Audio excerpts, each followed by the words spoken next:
involved in this experience. So this how fun was, how interesting was, and how they focus attention in the application. So this includes immersion, absorption, concentration. This is more like video games.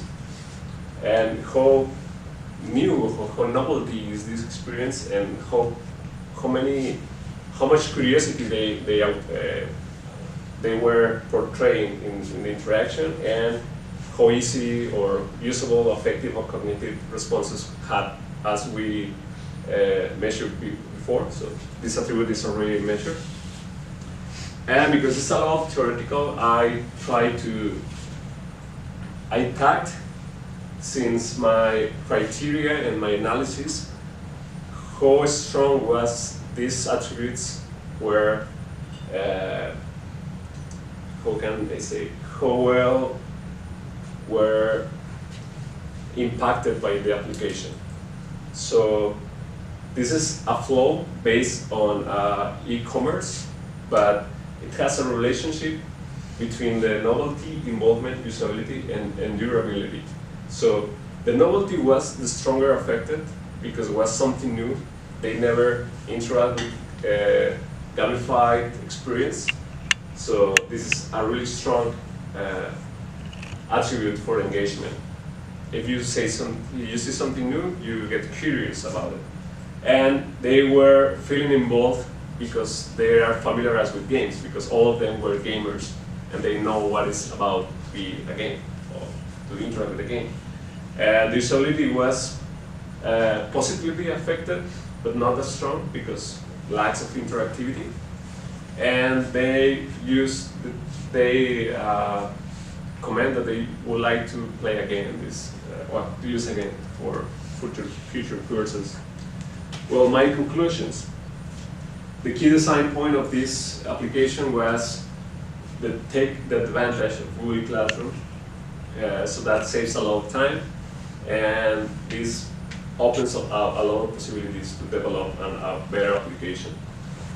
The alumni skill allowed the teachers to apply gamification easily, so he only gives the link, and he only needs to assign grades, and that's it.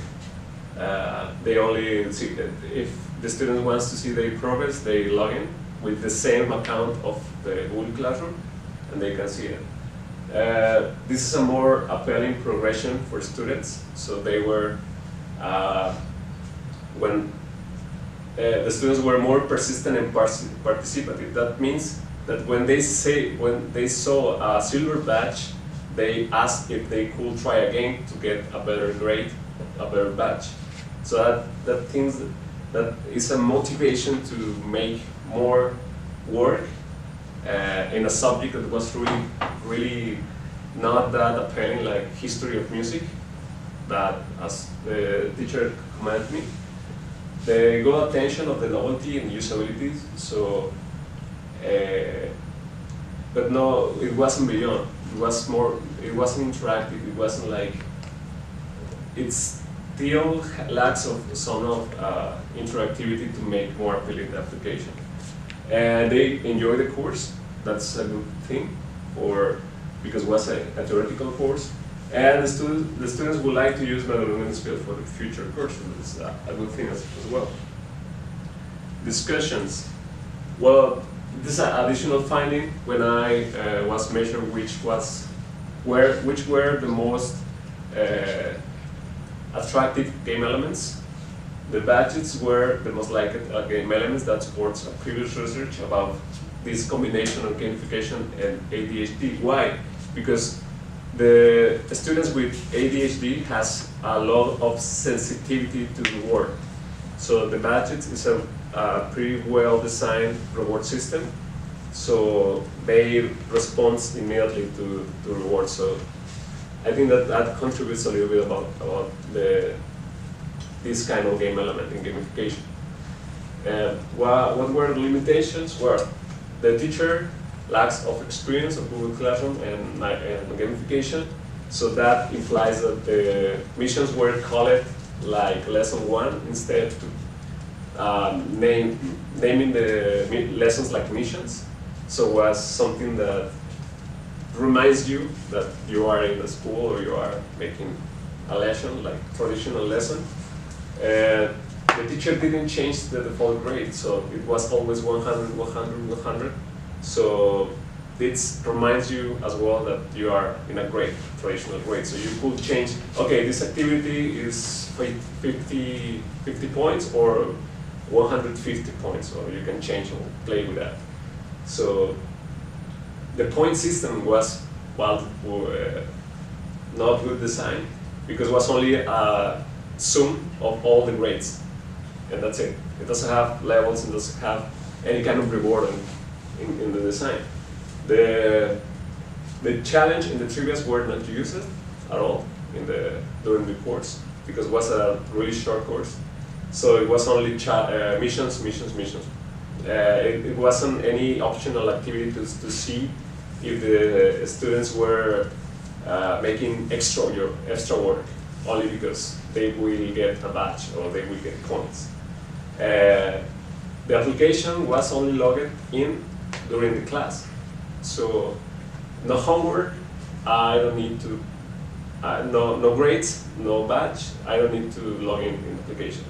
So this is something that makes me think about to what degree we want that the students use the application, of it's only progression like dashboard about what is going on in their classes. What is for future work? Well, a lot of requirements is still pending, like the skill tree, that is a construction of the topics of the course, but based on relationships. That's kind of complicated in development. MyAlumniSphere could be standalone, so it doesn't depend.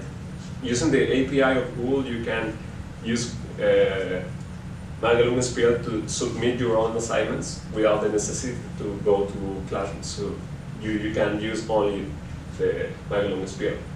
The teacher dashboard, they could create badges, assign new shapes, colors, assign each badge to the missions, and follow the progress in a gamified way as well. That could be interesting to measure how well is to be in the same universe of the students.